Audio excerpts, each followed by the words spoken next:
But there is enough place for all these banks. If you look at the money that is needed for infrastructure investment, like $8 trillion US dollars is a lot of money that could never be raised, for example, through IMF or World Bank, because those developing nations do not want to put in the money because they're underrepresented there. Basically, there is enough room and space for multiple banks to coexist together. China has confidence because of the not their capital. They are strong confident to get money from private companies and organizations, institutions. This is they're going to release lots of debt. They have very strong confidence. Tens of billion. This is if you look at it a little bit deeper, then this becomes interesting, because basically a lot of these governance concerns from other countries that China doesn't have a very good track record, but with as a bank with governance. But basically, the capital markets, the private capital markets, would sanction bad governance, you would think. Because basically, if those banks do not have a reputation, then investors are not prepared to put in the money. But the thing is that with $4 trillion US dollars in foreign reserves, it's very likely that the private capital markets are mostly Chinese money, so they can provide loans to their own bank, therefore surpassing all those governance restrictions that they have. So the potential for China to actually control use the AIIB to put their own reserves into these development projects is enormous. Like Abe told Modi last year, okay, we're going to invest $20 billion to India. And Xi Jinping told Modi, we're going to take care of $1 trillion for infrastructure, no problem at all. He said, originally, the first time I didn't recognize what he's talking about. How come the Xi Jinping commitment for India's infrastructure investment? But now we very well understand, AIB we're going to take care of. But Modi is very careful to get those money. They will not accept all those money from China, because Modi and Russia they do not believe China. So okay, we will not we accept some certain money, but very carefully treating with those money. So it's not AIB itself is not stable, and every country is very skeptical to Chinese attitude in the past. Even if they have hegemony in the Asia Pacific, but I think one thing is that that we cannot underestimate is that China has a very big interest to make this succeed. So they only have they don't have so much space to maneuver, because they really are a big beneficiary of the AIIB and the amount of money they can take out of the capital market. Even if they would allocate all their reserves, there still would be a funding gap. So they need to make this into a success in order to develop infrastructure in their region of the world. It's basically, they're developing their own customers and their own suppliers. So for them, it's also, there's a big interest to make this work. If we can take, maybe there are secondary motives, we cannot be sure, but their primary motive to actually fund these infrastructural investments are also very clear. So they cannot simply ignore other member states within their AIIB. And just go ahead and do as they please, because if it falls apart, then they lose a big opportunity to actually develop. China's most concerns for AIB is Chinese want to get dominant power in Asia Pacific. What is the dominant power? Means renminbi. Okay, and renminbi is not going to be the basic currency in the world against the US dollar, but still.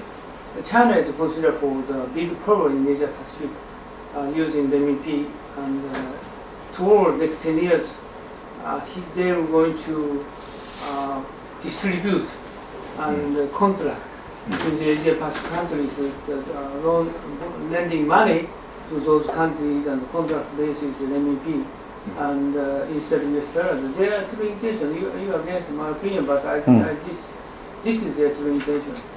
They want to print money anyway 10 years later. They want to, but we also discussed at which cost that comes, right? Because if they really want to become dominant with the renminbi, that means that they have to make it a fully convertible, fully free-floating currency, which is not something that the Chinese government will be prepared to do, because they can never let go of that control. They don't want to, because basically that's part of their power base. And if the renminbi will not become a fully convertible, fully free-floating currency, then it can never get a strong position within the region. Of course, there are costs to companies who do business, who trade internationally, because now they need to convert everything to the dollar and back. So of course they will try to increase the share of trade and the financial flows in the renminbi. But dominance? No. Yeah, it's very little. It's very little. The country who has the highest percentage of renminbi in foreign reserves is an African country, and their share of reserves is only 10%. So it's still very little. Chinese people, they don't believe renminbi, but No. They like US dollar. So, but they Chinese is concept of the history. After they independent 1949, they always thinking about money. That's the reason why they can sustain Communist Party, right? Yes. So next 10 years also they need renminbi, they need money. Not China renminbi. They need US dollars. So they are printing renminbi in the next 10 years. Then they convert renminbi to US dollar to invest money to the States. This is their true intention. And that's the reason they can sustain Communist Party. So there is a saying that China is a wonderful country to make money, but it's a bad country to hold money. That's right. And so we also we need to consider for Chinese domestic economy next 10 years. This is a very key critical issue. Currently, they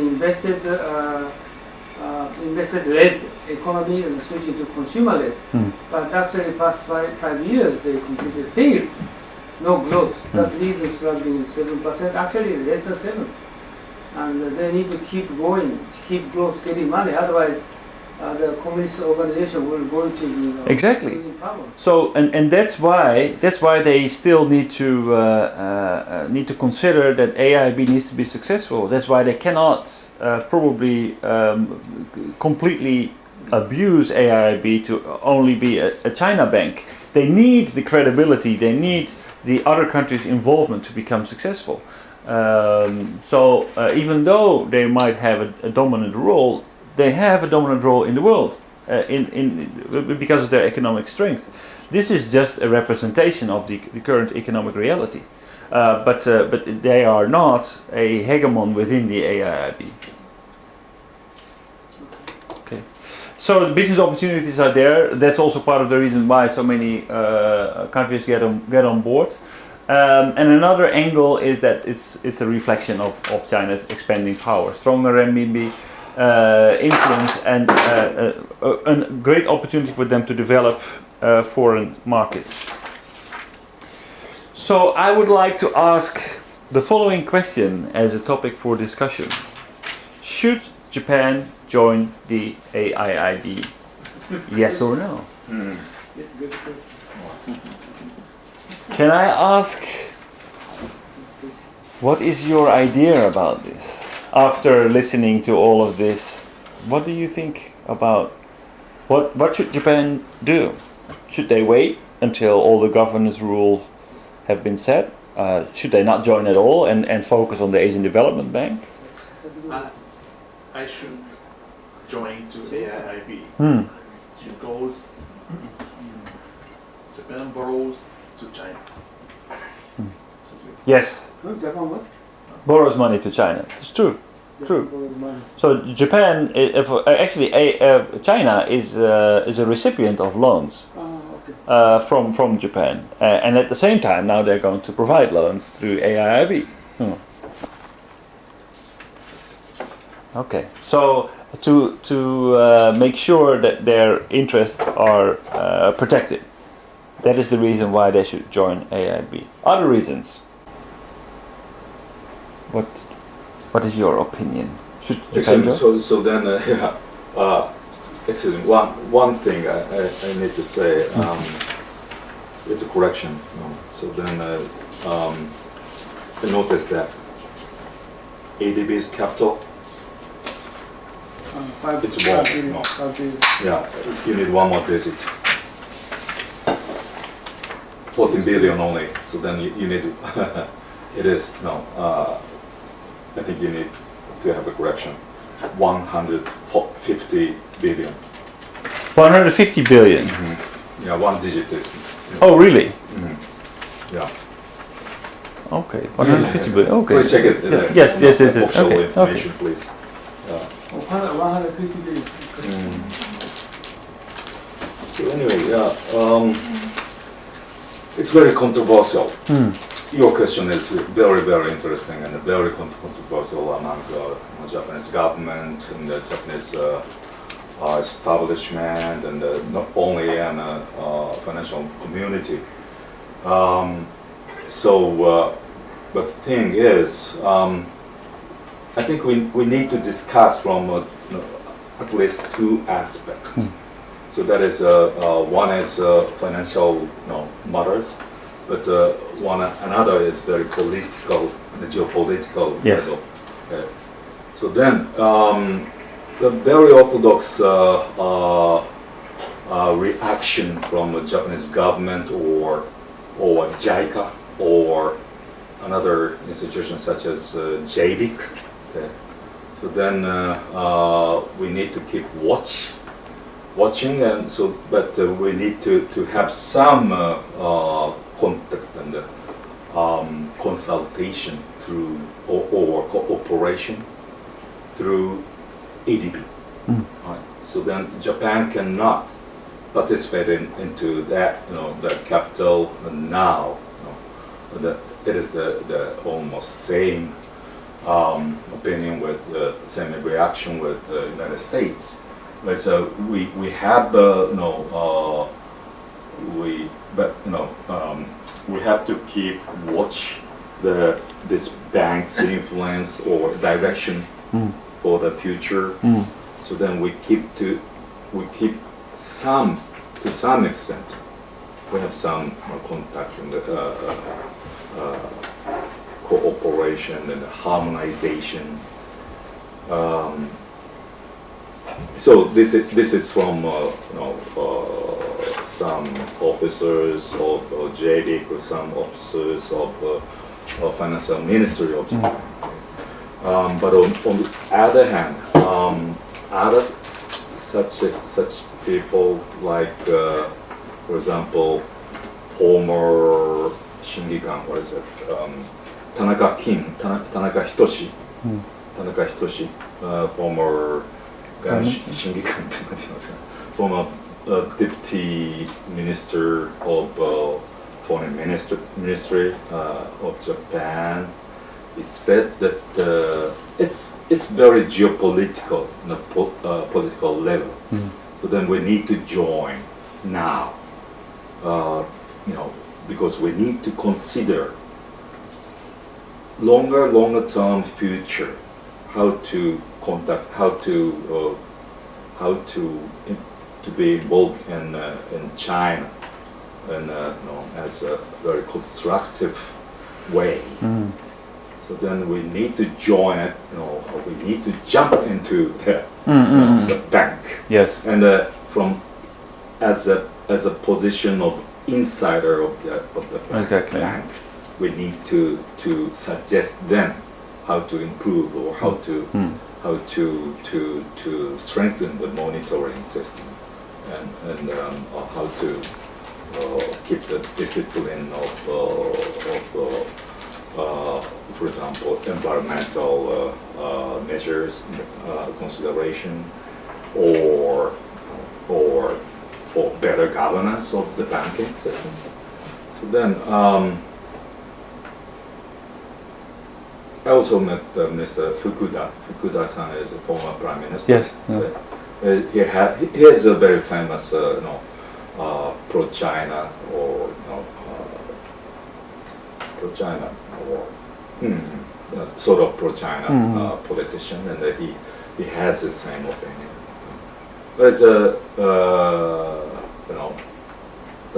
now, as you know, Japan has more consideration about the U.S. position, so that this part is stronger. But we have lots of discussion of this side, geopolitical, political decision. They think it necessary, and that so that I myself have such an opinion. For longer term, we need to think about how to join, how to participate into that bank, AIIB.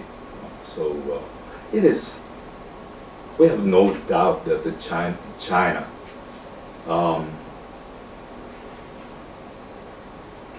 Although they are such a country now, but we need to do it. We need to be involved in.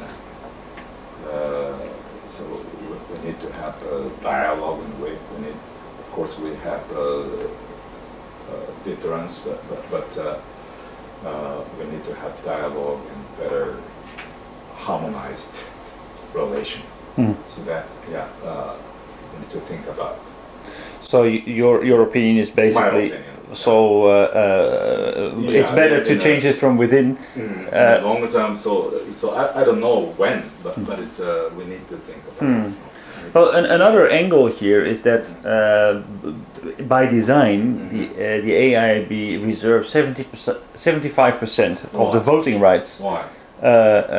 For Asian nations, so that actually the potential of large influence within the AIIB for Japan is there.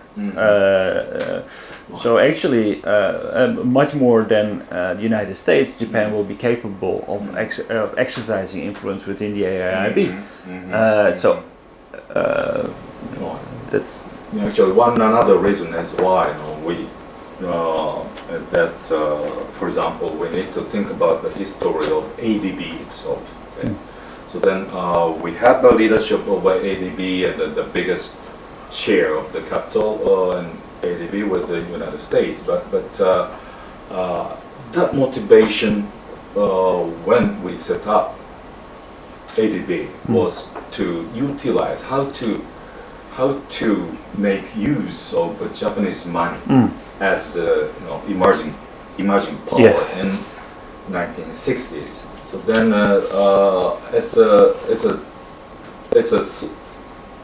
it was happened with by the collaboration with the United States, and U.S. thought that Japan should contribute to the Asian development of the whole countries, and so then we take a leadership, and also that time the second economic power was Philippines. So then Philippines takes the headquarters place, but anyway. We need to think now, how to utilize the emerging power China, right? Chinese power. So, but it's in the World Bank Post or Asian Development Bank's share of capital. It is we have a ceiling because of United States. Limitation of capitalization of two banks. So that China, they all the time they appealed to increase the capital, and World Bank and the Asian Development Bank, but they cannot because of that reason of United States inadequate the financial results, measures. Yeah. So that means, actually, in terms of this structure of AIIB, it's the transparency is not enough. But even so, to some extent, I sympathize Chinese position. To some extent. Yeah. Well, actually, but basically, like transparency is not enough, but we don't know yet. There's absolutely everything is still in design phase and not in an actual phase. So we don't have any track record. We can only be carefully pessimistic or carefully optimistic, depending on where you stand. But it's still very much. If you listen to the experts, then of course everybody's welcome, and we will do this and we will do that. But like what you're saying I think is very important. You're sympathetic to China because of so this to some extent. To some extent, yes, to some extent. Not very strongly. No, but this is partly, probably, I think, not because you like China so much, but you understand that there is a need for them to develop the region, and that there is a break has been put on them. So then constructive engagement. So that also underlines, I think, that there is a very reasonable desire to actually make this AIIB into a success. And to make this into a success, they need the collaboration with other nations, because by themselves they have the money, but they don't have the credibility to take money out of the private markets effectively. So they need that credibility, and therefore they cannot go as far as to make this their own tool to dominate the rest of the world. I think that likelihood is very small, given their interest to make this into make this into a success. Okay, by the way, okay, next question. Yes. Yeah. What do you think? Should they join or should they wait? In my opinion, Or not join at all? Japan have to keep watch carefully because of Uno-san indicates on uncertainty, unknown governance and decision making. Japan have to collaborate with US with US in details, investigating carefully. That's it. Okay, so unless they are certain what the actual rules will be, they should not join until until the AIIB can clearly outline, what kind of rules they have set for governance, what kind of rules they have set for everything else. Okay, what do you think, Alex? Yeah, I think if you like or not, the AIIB will start already started, and if America and Japan try to obstruct the progress of the AIIB, it's no way. So we should have to get on the bandwagon and watch inside from inside and ask to collect the process of the governance. It's a good way for Japan, I think. So, are you not afraid that once Japan is on board, they will not have enough power to actually counter the interests of China, and their efforts will be wasted? Moreover, they will also lose their dominance within ADB, where they still have exercised the influence. So, would their role within the AIIB not be a safer way to influence the AIIB? than from within? Yes. Correctly. Okay. Okay. So change from within. What do you think? So should Japan join AIIB? Yes. I'm not still sure that this is the question that we should have. Okay. Whether Japan will be joining AIIB, unless we have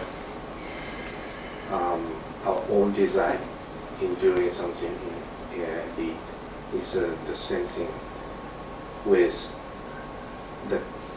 as the case Japan will not join. Anyway, unless we have own design, it will come to follow the Chinese design.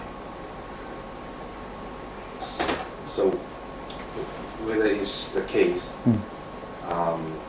the first thing is how Japan may be following United States intention, but anyway, we'll have our own design in doing something in Asian area. So is the discussion like this is it's like we should be following the design of China or should not follow.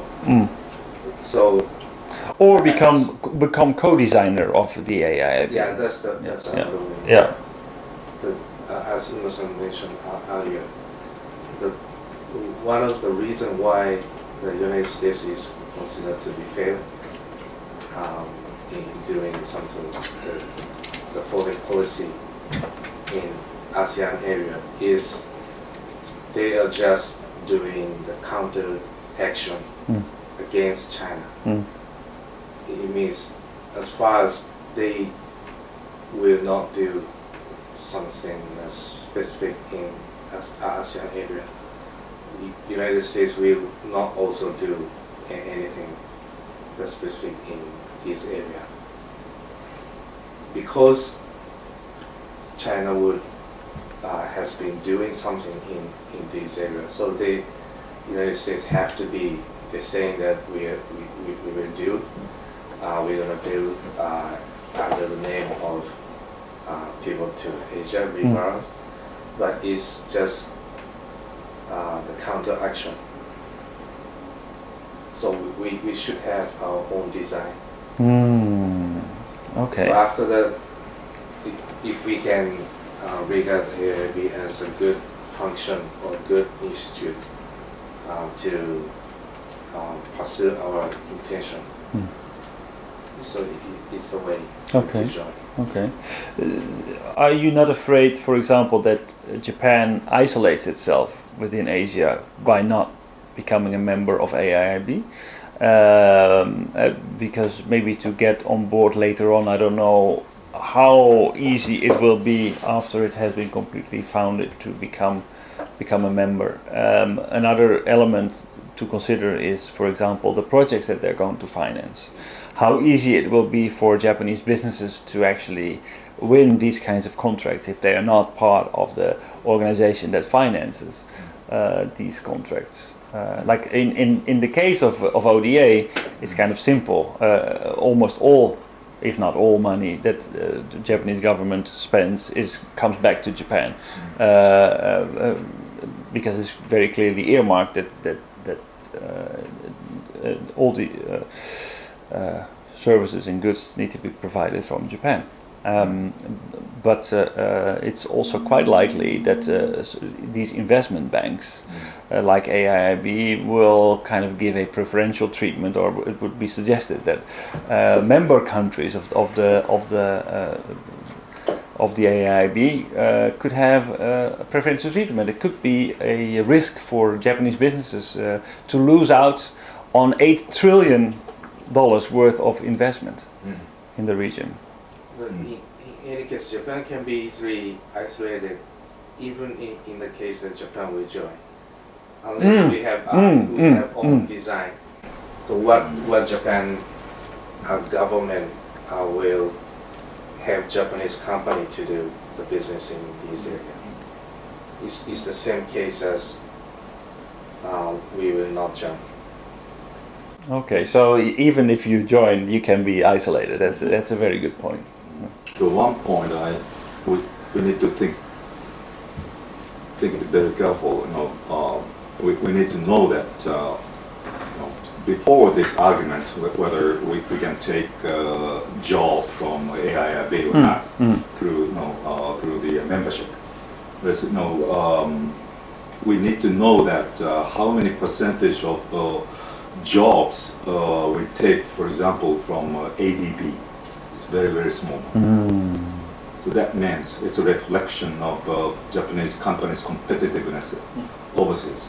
So that means now, as you know, so for example, construction business, Zenecon, they all are concentrated on domestic markets and Olympic Games or those things, and so then they are very comfortable to work here inside of Japan, and so then they, as far as I know, they are not so aggressive to take outside.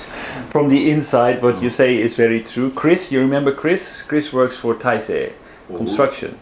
And he works on the foreign department. He has been working on development of a new wing in Vietnam, in Hanoi Airport. That's good. Yes, but there are no more. His contract or the project ended, and there are no more foreign projects that Taisei is doing. Their international division has actually shrunk almost to half its size. The new CEO doesn't. Who's Chris? Chris, actually you didn't see him. He came 2 weeks ago.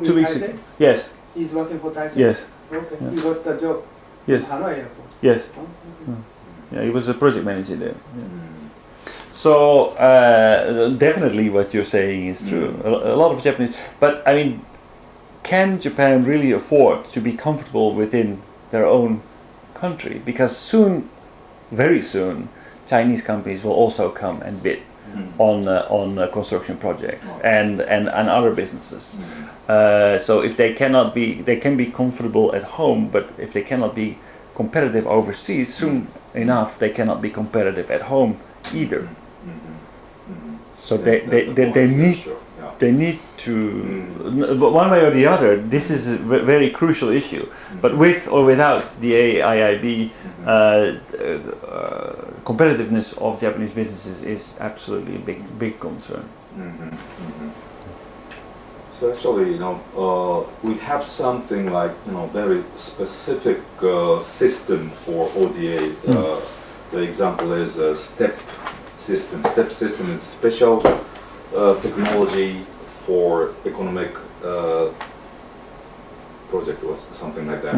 So that means it's yen law, special yen law, and so then we have a strict OECD rules of DAC development committee, but we have some breakthrough.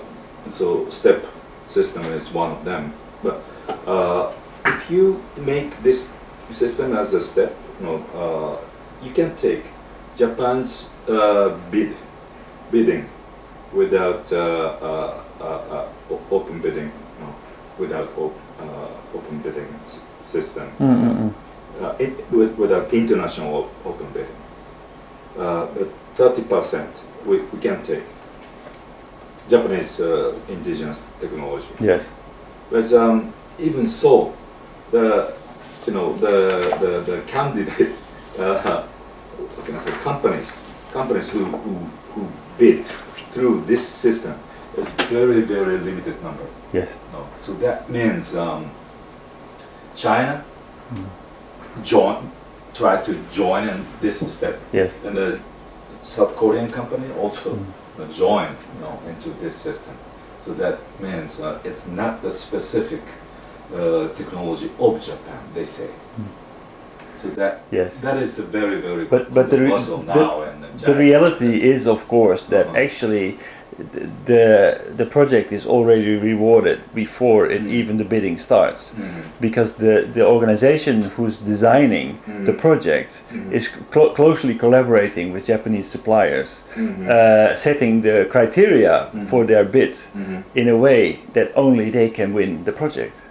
Talking about just for ADB, For ODA. It's a Japan's ODA. Yes.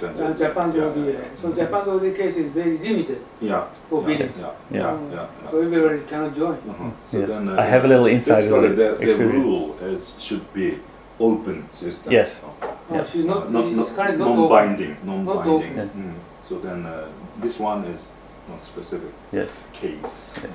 But there is of course, and this is also kind of justified. Like ODA is development aid, development assistance, but of course it's also Japanese taxpayers' money. So they don't just want to throw away the money and have Korean and Chinese businesses to run with that money. Chinese case is very AIB is very open, open bid. Everybody Yeah. can join. Yeah. But somehow nobody knows. But Britain will win. But nobody knows why he wins. But this is the system. Is Chinese way. Well, actually, so this is always the reality of these kinds of projects is that usually by design they can only be won with a few. Today we don't have time, but I think additionally we need to discuss about the United States, what's going on, right?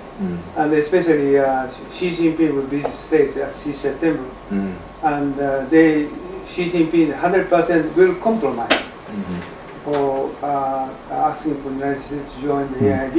So they need to change the rule, and they will give them voting stick to the United States.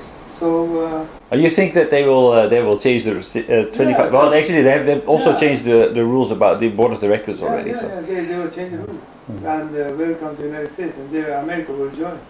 America, Congress is against, but Obama want to join. Otherwise, even though TPP cannot be effective to China, right? So if America decided that they're doing business with China anyway. $600 billion trading. Currently, compared with TPP is $400 billion.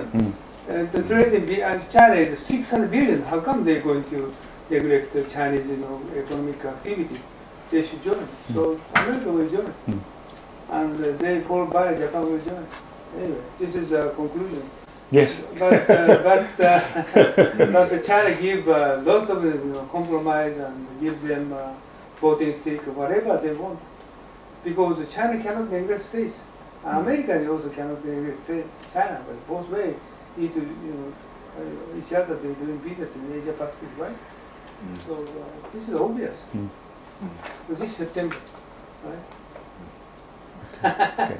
That's the reason why Xi Jinping asked Abe will come to China before the Xi Jinping goes to the States. So China will go into special agreement with Japan for economic agreement. This is very important. it's probably But Abe we cannot announce he cannot join the AIP without America involved. exactly. So it's better to reverse that order. First go to the States and then ask. Before we going to China, also Abe will going to ask America, Obama, what kind of decision have better going to do with China? This year we have Korea Island issues, and the other the America the AIB issue. Big two issues will happen for Japan. So, big bang, big boom, economic boom in coming next year. Yes, I Okay. Siberia development and also the AIB. What's happening? Right?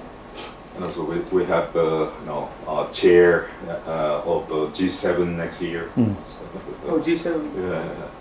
So then That's a good we opportunity. need to consider the leadership as Japan. Yes. Probably is, And I strongly believe, and this is my personal opinion, that Japan cannot afford to wait too long and put all their cards on the United States. I really think that, in line with Aoki-san, you have to get involved as much as possible. Otherwise, you will be left out, and everything has been decided before you even have raised your voice. Okay, it's time. Yes, Oh, it is time. good Exactly. presentation. Okay, thank you.